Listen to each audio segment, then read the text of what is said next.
Okay. Captain Grant, Continental Army.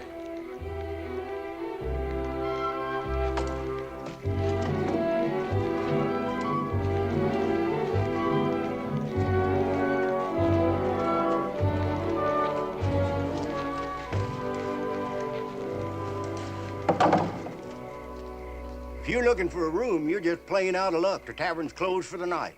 No, I'm not looking for a room. I'm looking for a man named Boone, Daniel Boone. I reckon you come to the right place. He lives right nearby. Good. If you'd be kind enough to direct me, please. Wouldn't do no good. He ain't home. He and his missus started out for Salem yesterday. Yesterday? Well, then I might still overtake them. Do you know where I might obtain a fresh horse? Mine's almost exhausted, I'm afraid. I don't know this time of the night. Well, I'll pay. And pay well. Well, I've got a horse. Is he a good traveler? He'll go as far and as fast as any horse in Kentucky. Then I'll make a bargain with you, friend. My horse for yours and all of this gold to boot. You just made yourself a deal. Now, if you'll be good enough to change my saddle and gear, I'll warm myself at your fire. Help yourself, and it'll be a pleasure. Thank you.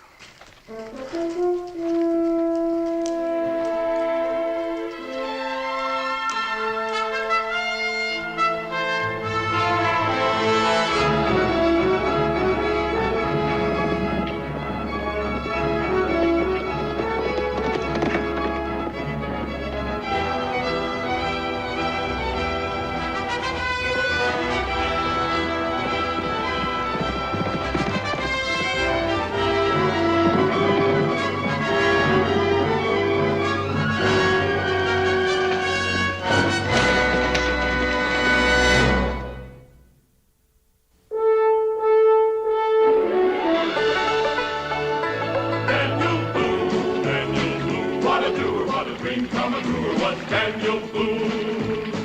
From a coonskin cap on the top of old Dan to the heel of his rawhide shoe, the rippin'est, roarin'est, fightin'est man the frontier ever knew.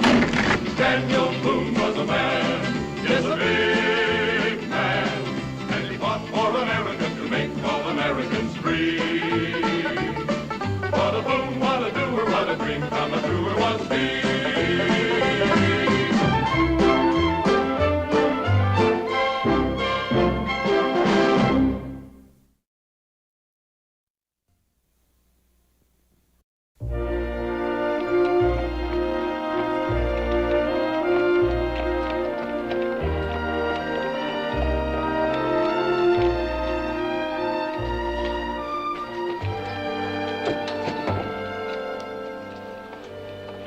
The prettiest girl in all of New Orleans. And about the dowdiest. I don't think Salem stars are up to big city standards. You sure look good to me. Speaking of looks, you're quite a distinguished figure yourself. Well, I feel all hemmed in, and I also feel just a little naked. Naked? You wouldn't let me bring old Ticklicker along. Mr. Boone, will you please remember that this is a pleasure trip and not a hunting expedition? I don't have to remember because you're not going to let me forget it. I'm ready anytime you are. Now watch your step, man. Goodbye, Daniel. Behave yourself. I'd better. See you in a month or so, Gabe. Yeah, barring floods, hurricanes, and blizzards, that might be so.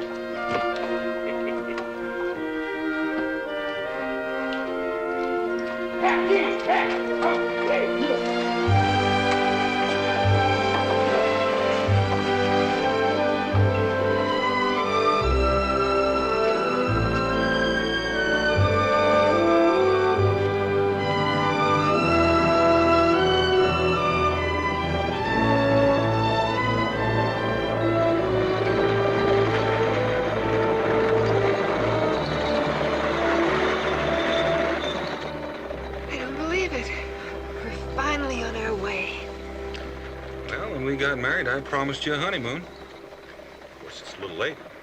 A little late? At least you can't say I've gone back on a promise. No. There's lots lots of other things I could say.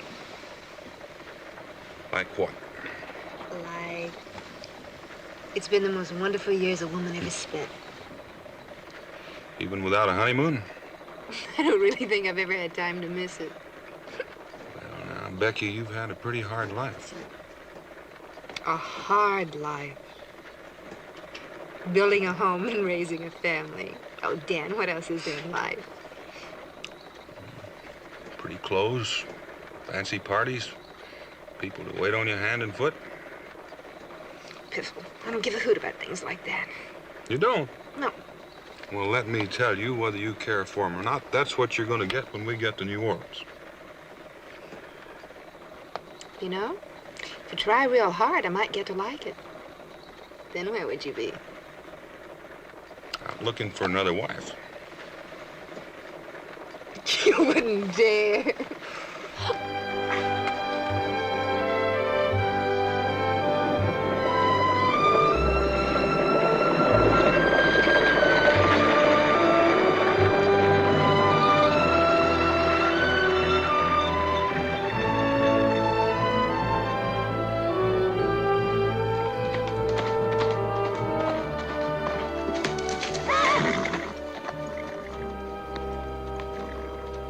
Step right in, sir, and refresh yourself. You look as though you need it. I'll have a boy take care I of have your no horse. time for that now. I'm looking for a man named Daniel Boone. I believe he's staying with you. You just missed him. He and his wife took the southbound coach this morning. You know where the coach is stopping for the night? Bent's Crossing. Bent's Crossing. It's a long ride, friend, and if I may say so, neither you nor your horse seem up to it. Well, I thank you for your consideration. We'll make it.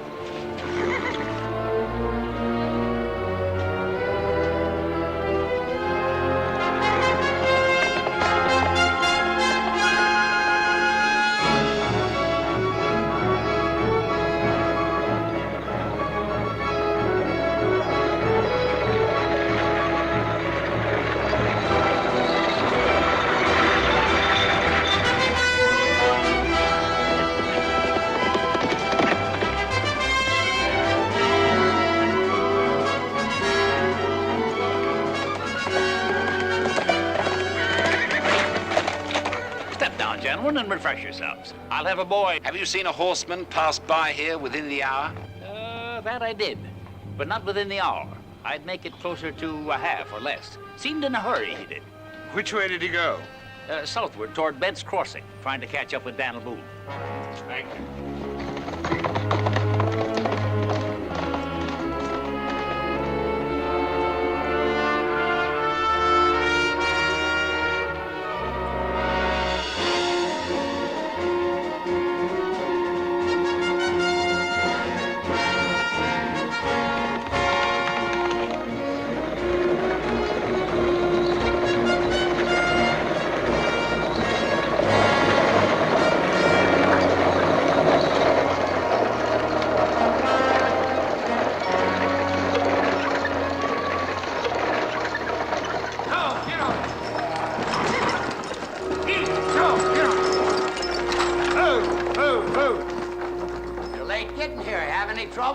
Nope, just a little late getting started.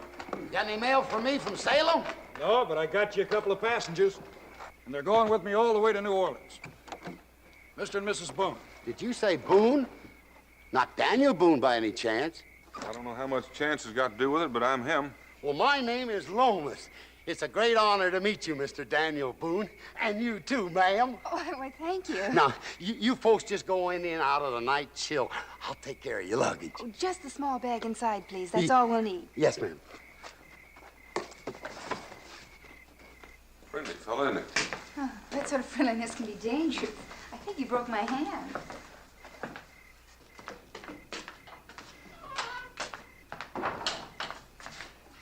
Supper will be ready pretty soon. I guess you folks would like to freshen up. I'll show you your room.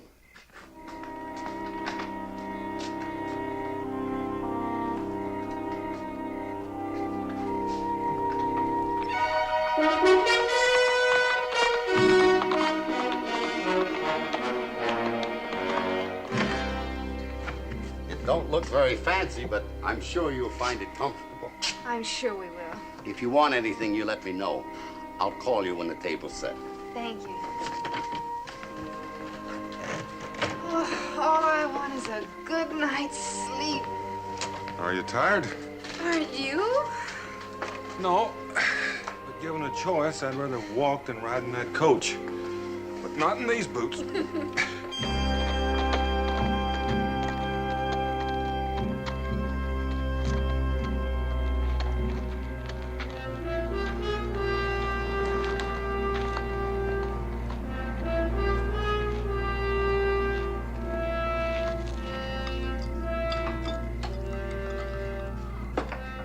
Good evening, sir, and a hearty welcome. I can offer you both food and drink. Later, perhaps, landlord. Right now, I must speak to a certain Daniel Boone. I understand he's lodging here. Right you are, sir. He arrived not more than a half hour Will ago. you be good enough to call him for me, please? I must speak to him on a matter most urgent. Yes, sir.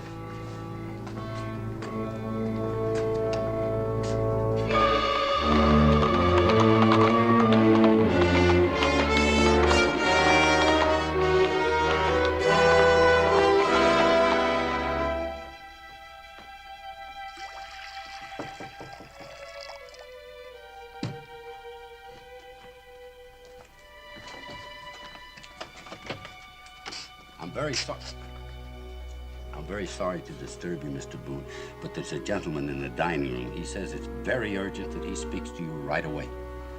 Did he leave his name? No, sir, and I forgot to ask him. Tell him I'll be right there. Yes, sir.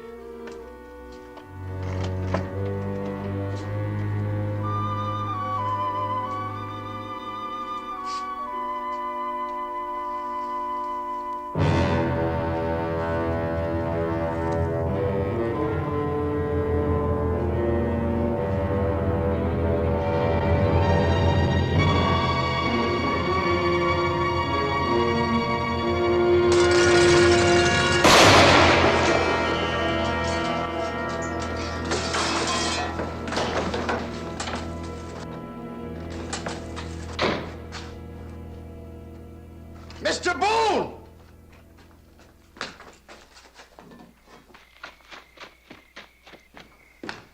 It's the man to see you, Mr. Boone. Someone must have shot him through that window there. Do what you can for him. Yes, sir.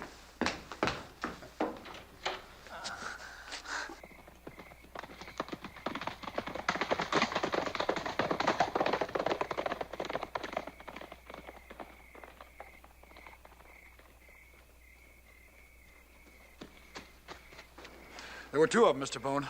I was just coming from the stable when I heard the shots. Well, it doesn't matter. They got away.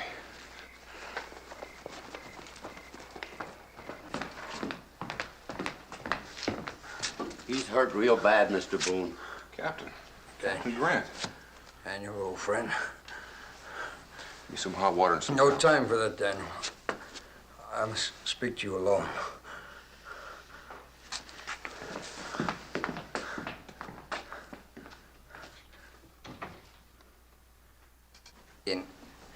Inside pocket of my coat.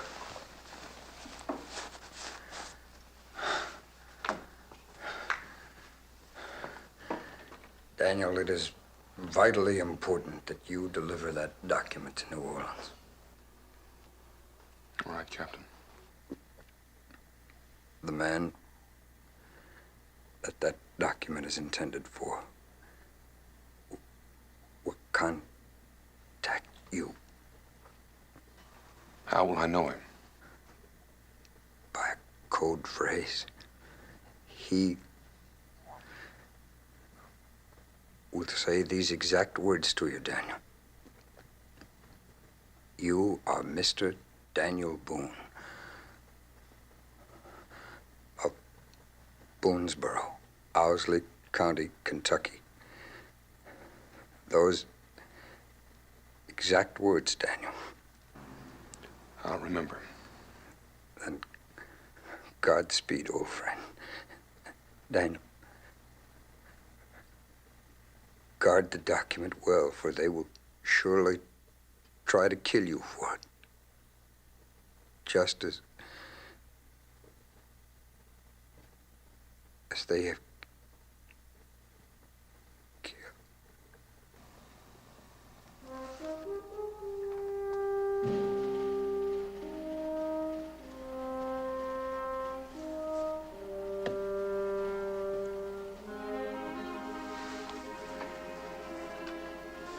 the office of the President of the United States.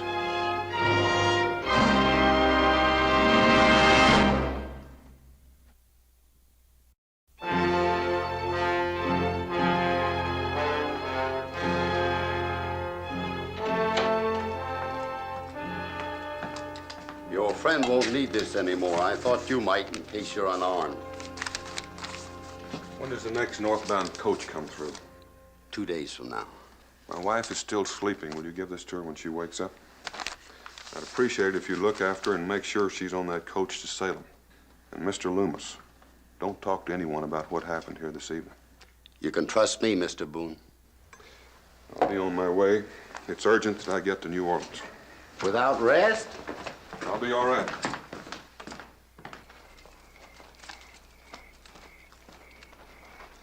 I saddled your fresh horse, Mr. Boone. That one your friend was riding was about done in. I'm obliged to you. How much do I owe you for him? You don't owe me anything, Mr. Boone. You can return him on your way home. And I'm doubly obliged to you. Good luck on your journey. Thank you.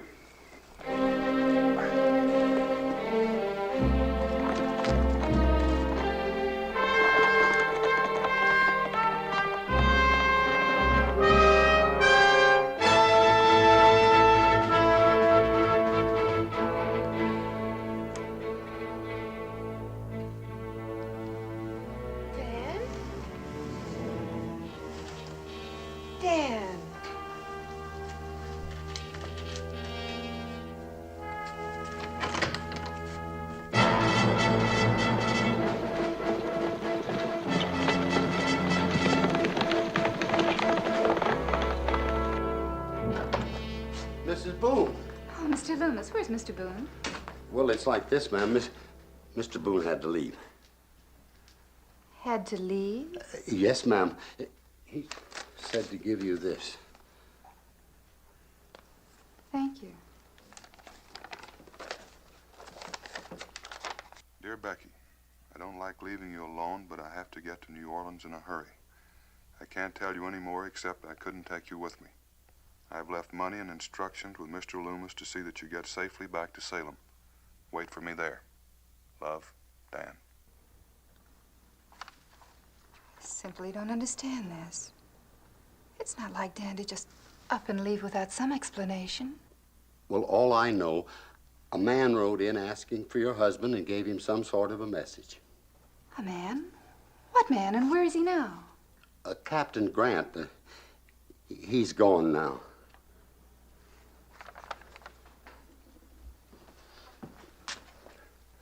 Could I get you something, ma'am? A hot drink, perhaps? No, thank you.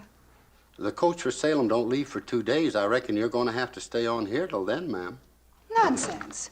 I'm not going back to Salem. I started for New Orleans, and that's where I'm going. Well, Mr. Boone said I'm sure my husband did what he thought was best, but I don't happen to agree with him.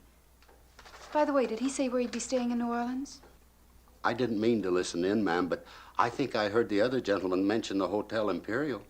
Hotel Imperial. Thank you. You will see that I'm awakened in time to catch the coach in the morning. Yes, ma'am.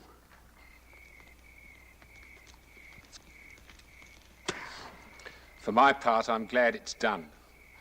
I find I have no taste or talent for assassination. What makes you think it's done? I have never missed a stationary target at 15 paces, even if the light was bad. Nor have I. You saw the man fall. Why have any doubt? Because I think Boone was the intended messenger, and Grant might have lived just long enough to pass along that dispatch. Are you suggesting that we kill Boone, too? From what I hear about the man, it may be necessary. He has a reputation as a man of great integrity, and Lord Brisbane's orders were to intercept that message at all costs. And where will we find Boone? I fancy he'll be on that coach tomorrow. It's quite possible we may have to kill the driver, too. How can you sit there and talk about murder as though it were a game? I dislike that word, murder. What else would you call it? A matter of political necessity. Yes. Take my advice and get some rest. We may have a busy day tomorrow.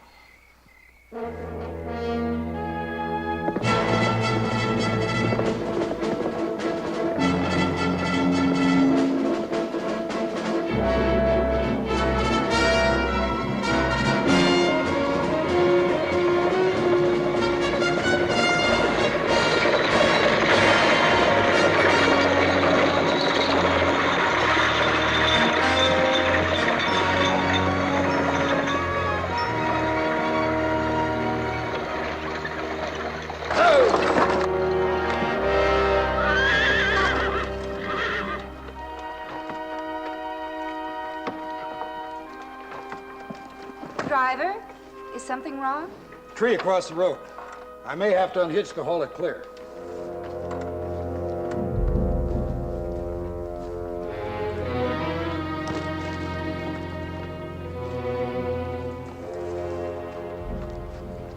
Sorry to inconvenience you, friend, but we had to find a way to stop the coach. Well, now that you've stopped it, what do you intend to do about it? Allow me to introduce myself. My name is Tyler, High Sheriff of Suffolk County. We have information you have a criminal aboard. Well, I don't know what your source of information is, but I suggest you get another.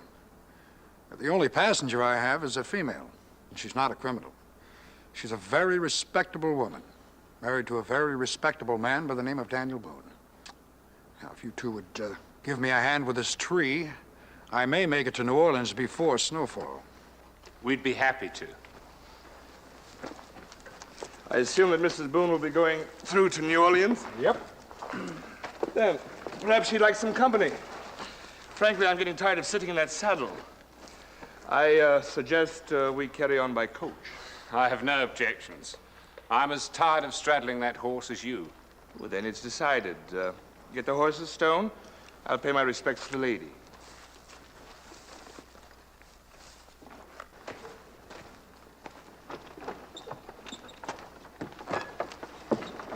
Mrs. Boone? Yes? Would you object greatly if two saddle-weary gentlemen shared the comfort of your coach? Well, it's hardly my coach. And I assure you I have no objections. It's rather boring traveling alone. It's rather a long journey for a lady to undertake all by herself. Well, I didn't really undertake it by myself. A pressing business matter forced my husband to ride on ahead. I'm meeting him in New Orleans.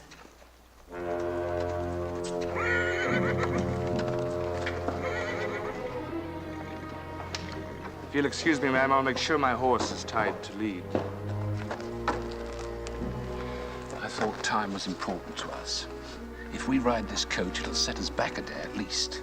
And save us more than that in New Orleans. How would you find a man you've never even seen in a crowded city? Mrs. Boone should serve our purpose very well.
May I help you with your luggage, Mrs. Boone?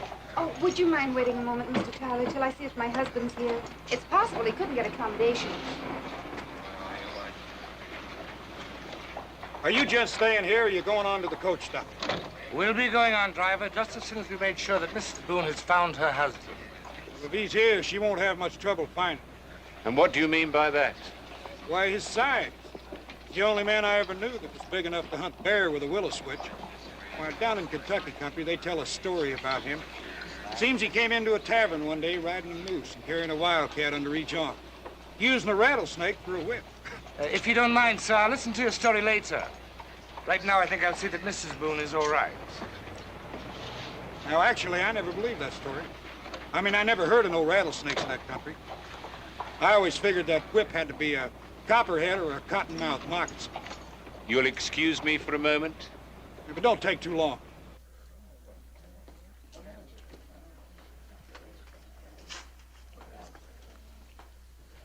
Madam, I'm sorry, but we have no Mr. Boone registered at this hotel. But I was told this is where he'd be staying. Madam, I repeat, I'm sorry.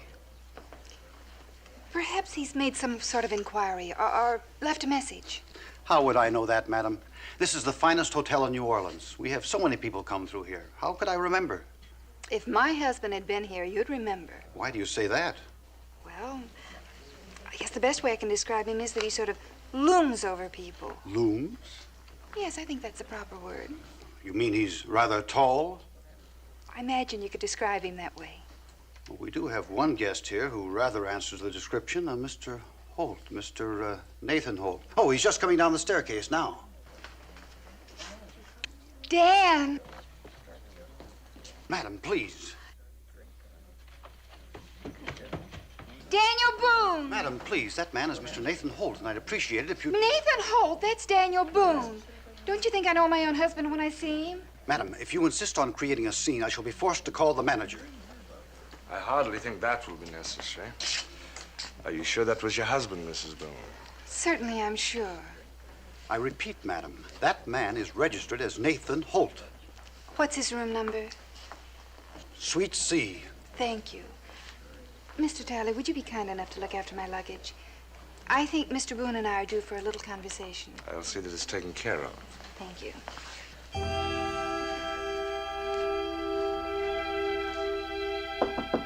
Dan?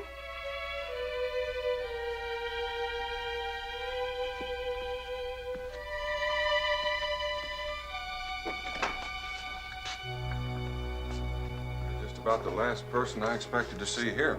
Now, don't tell me that. You saw me in that lobby not 5 minutes ago and refused to recognize me. Seeing you did surprise me some. I thought maybe you were all the way back to Salem by now. I'm sure you do.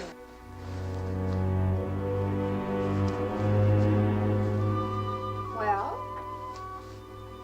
Are you going to tell me what this is all about, or do I have to pry it out of you? To tell you the truth, you know as much about this as I do. All I know is I wish you hadn't have come. Well, that's a fine thing to say. I thought this was to be our honeymoon. Well, I thought so too until Captain Grant caught up with me at the Copper Kettle Inn.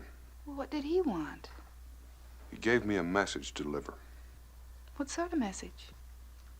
I don't know that either, except that it's from the President of the United States. Who were you to deliver it to? Well, I'm still waiting to find out. Becky, won't you please go back home and let me work this out, whatever way it has to go? You're in trouble, Dan, aren't you? And in danger, too. Well, that may be possible. One man's been killed already, Captain Grant. That's why you can't stay.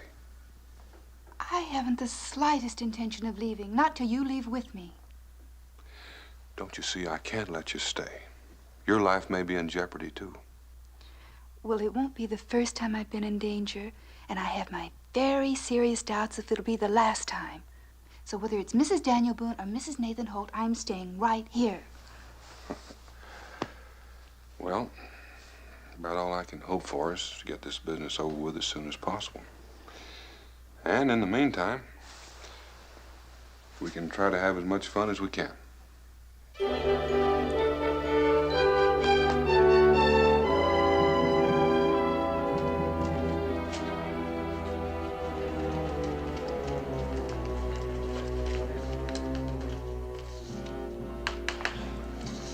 Would you see to it that Mr. Holt gets this as soon as possible? I'll see to it myself, sir. Do you expect an answer, sir? Not right away.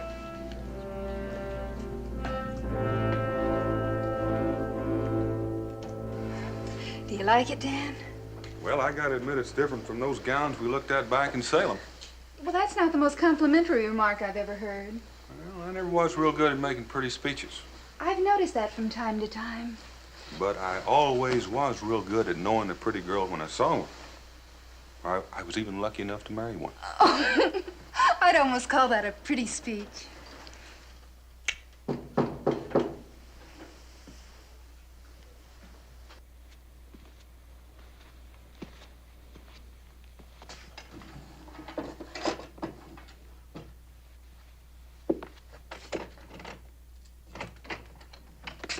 Mr. Holt, a gentleman just gave this to me for delivery. He said it was quite urgent, but that he expected no immediate reply. Did the gentleman happen to leave his name? No, sir, he didn't. Well, thank you anyway. You're welcome, sir. Good night.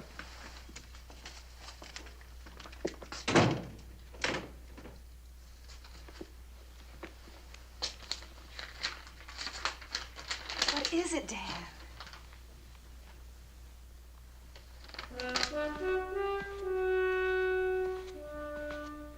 Mr. Daniel Boone, if you will come to Pier 13 at 9 o'clock, I think your mission in New Orleans can be successfully completed. Looks like that party we were planning may come off a little late. You're going? I don't have much choice. One man's already been killed. This could be a trick. Well, that's a chance looks like I'm gonna have to take. I'll give you 2 hours. And if you're not back here by then, I'm gonna come looking for you. Becky, no. You stay here and keep the door closed. And you hang on to this. No, you may need it. Well, you may need it more than I do. And I want to make sure that you're here when I come back.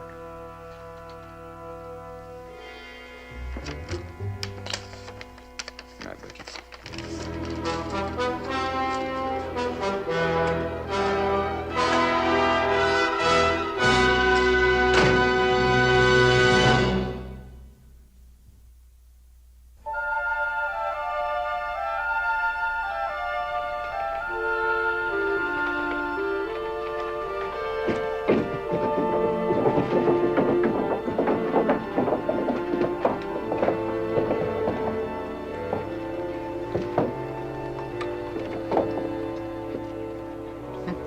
I must say, Mr. Boone is prompt in keeping his appointments. It's 9 o'clock exactly.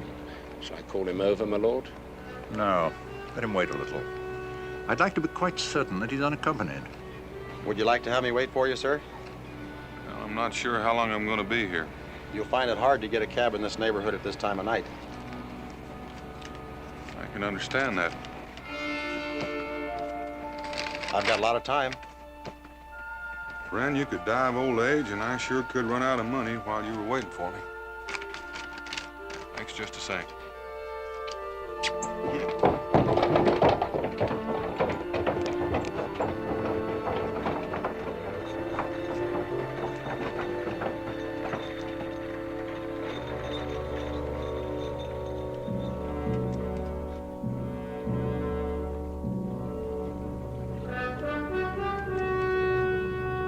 Hello?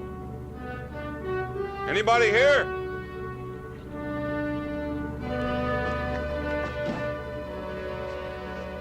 Briggs. Yes, sir. Boone's here. You think I'm deaf? I could hear him calling if I was halfway out to sea. I may overlook your impertinence if you happen to remember your instructions. We close in when you call, Governor. And we don't kill him till we find out if he's got the papers. You have a remarkable memory, Briggs. Remarkable.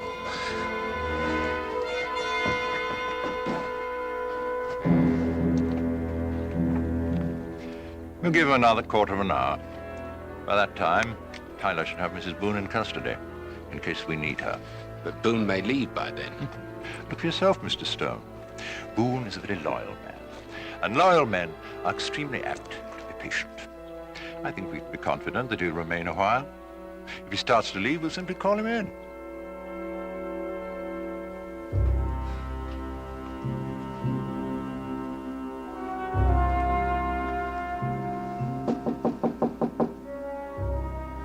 Yes?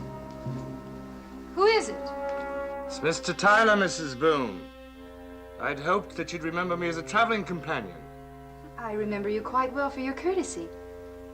But why are you calling at this hour of the night? I offer my abject apologies, but I have a message from your husband. May I come in? Just a moment, Mr. Tyler.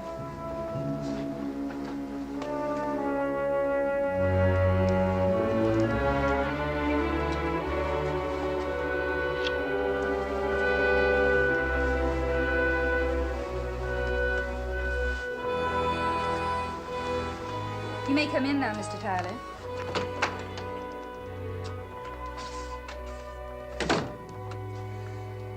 I apologize again for the intrusion, but the communication seemed most important. I'm sure that it must be. I'm sorry to be the bearer of bad tidings, but Mr. Boone is hurt. He's asking for you. Dan's hurt? Yes, ma'am. How did it happen? An accident, Mrs. Boone. A runaway carriage. He's at the doctor's office now, so if you'll come with me. Mr. Tyler, how do you know that Mr. Boone isn't in the next room safe and sound? But he can't be. I don't know what you mean. In plain words, Mr. Tyler, I think you're a liar. And I've been a very foolish woman. I didn't realize I was so obvious. You weren't until just now. That was my stupidity. I should have realized before why you and Mr. Stone held up the coach. My congratulations, Mrs. Boone, on your perception. And mine to you on your duplicity. Now, what have you done with my husband? Nothing yet. He'll be quite safe if he sees fit to cooperate. I assure you he won't. He's not a traitor. I assure you we've considered that. That's why I'm afraid you'll have to come along with me. Come along with you. It's possible that Boone might risk his own life, but we're quite sure that he won't risk yours. Who's we? What difference does it make? Get your coat, Mrs. Boone, and come quietly, and I'll assure you that you won't be harmed. And I'll assure you, Mr. Tyler, if you take one more step, you'll be harmed very much indeed.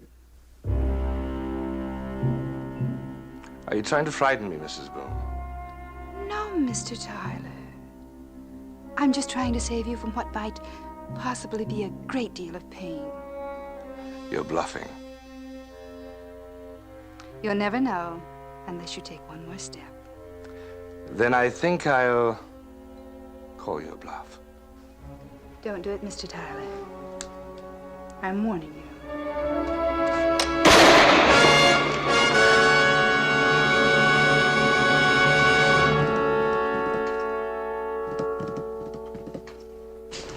Would you mind calling the police? Well, madam, I can understand you being upset. I imagine the report you heard a moment ago may have sounded like gunfire. It was gunfire. I shot a man. Now, would you please call the police? Mrs. Holt. And I prefer to be called by my right name, Mrs. Boone, Mrs. Daniel Boone. And the man's not badly hurt, but I do suggest you get a doctor. Excuse me, madame. Did I hear you say you are Mrs. Daniel Boone? That's right.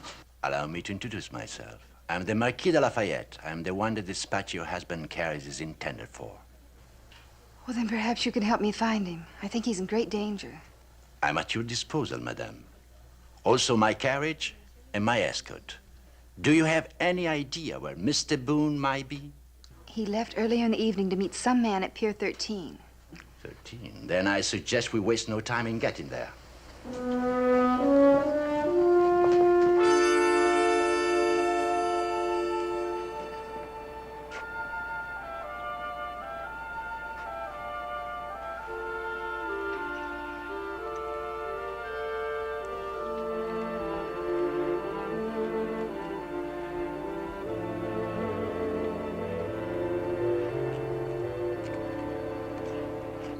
Yes, I think we might call him in now. It's quite apparent that he came alone.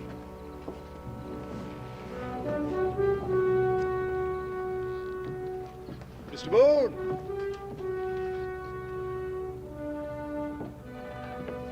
Mr. Boone! This way! This way, Mr. Boone!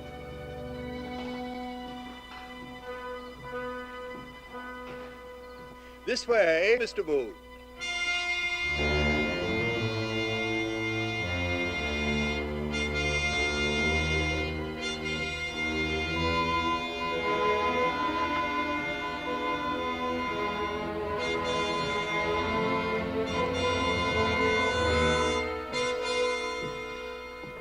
I'm sorry to have kept you waiting, sir, but in affairs of this kind, the utmost secrecy is necessary. I had to assure myself that you were not being followed. You are Mr. Daniel Boone, are you not? I'm Daniel Boone. Who are you? Under the circumstances, I prefer to remain anonymous. Well, under the circumstances, there's not much chance of our coming to an agreement. I assume that you're carrying the dispatch with you? Dispatch? Oh, come now, Mr. Boone. You're being difficult. Well, I'm not being difficult. I'm just trying to make sure I'm dealing with a man I'm supposed to deal with. If I were not the proper person, how would I know that you are registered at the Hotel Imperial as Nathan Holt? Well, thanks to my wife, half the folks in New Orleans know that. All right, then. If it will be of any help to you, I'll quote you the text of the dispatch you're carrying. Well, that wouldn't be much help either. I've never read it. Then what can I do to convince you? You've already convinced me, because you haven't said the right words yet. The right words? What are the right words, Mr. Boone? Well, if you were the man I'm supposed to deal with, you'd have already said them. So I just have to figure you might be one of the men who killed Captain Grant. Mr. Boone, I am not a murderer. And maybe you're the man who hires them, which to my way of thinking is a little worse. One moment, sir. I am a man who dislikes violence. But since you seem determined to be unreasonable... Well, I'm sort of opposed to violence myself. And I've been known at times to get mixed up in it. So why don't you stop talking before I lose my temper? You haven't heard me out yet. I've heard all I want to hear. I doubt that very much, Mr. Boone. You see, I'd heard that you were a patriotic and courageous man. We anticipated that you might prove a little difficult, so we've taken our precautions. Such as? We're holding your wife as a hostage. In principle, I dislike such things, but at times they become necessary. Well, how long have you been holding her? Oh, we arranged to have her taken in shortly after you left the hotel. It sounds very interesting. Yes, I fancied it might give you pause for thought. How many men did you send to get her? What difference does that make? If you sent only one, I feel sorry for him. Because when I left, she had a gun, and she's as good a shot as I am. All right, Mr. Stone. Call in your men.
I think it would be better if you wait here, Mrs. Boone. No. I assure you, we will see to your husband's safety. All right, man.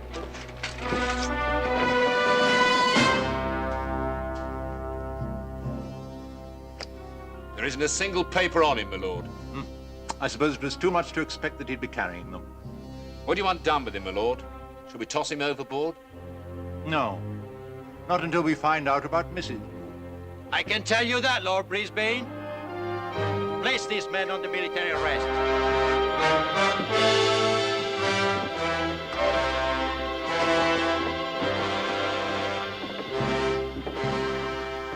Are you all right, sir?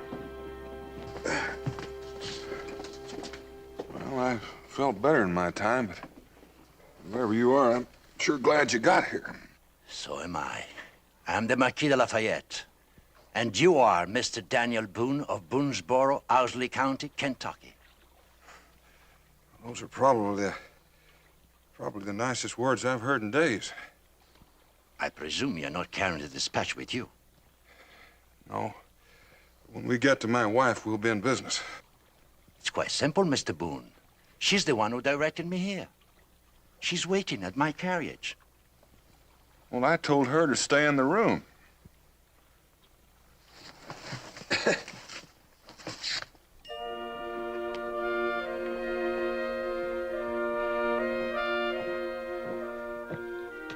Dan.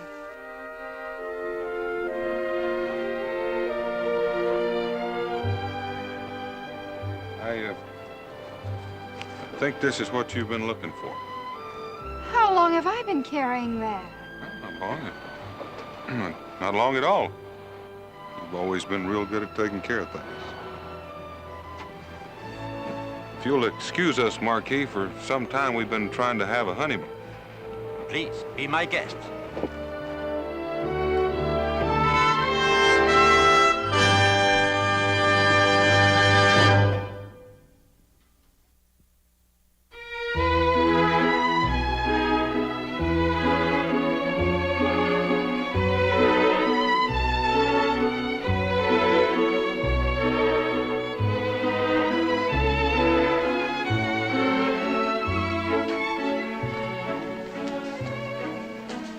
Madame, please accept my apologies for my interruption of the dance, but I thought you might be interested in the contents of the dispatch your husband was carrying.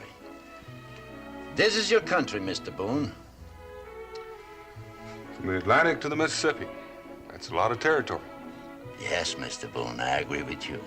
A great deal of territory. But wait.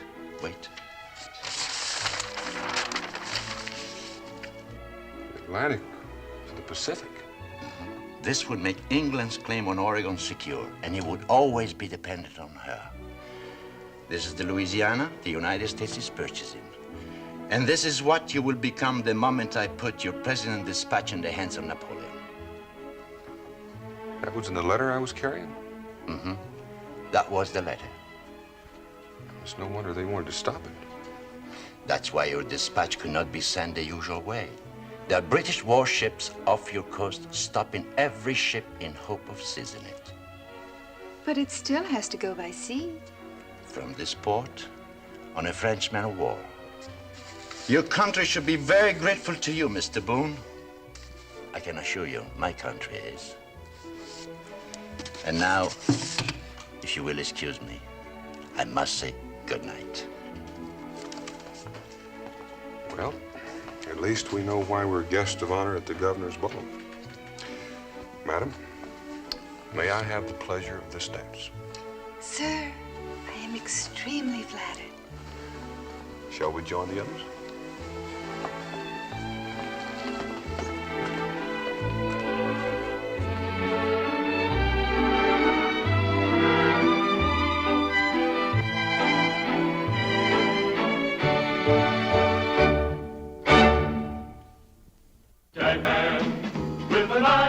And as tall as a mountain was he. Daniel Boone was a man, yes, a big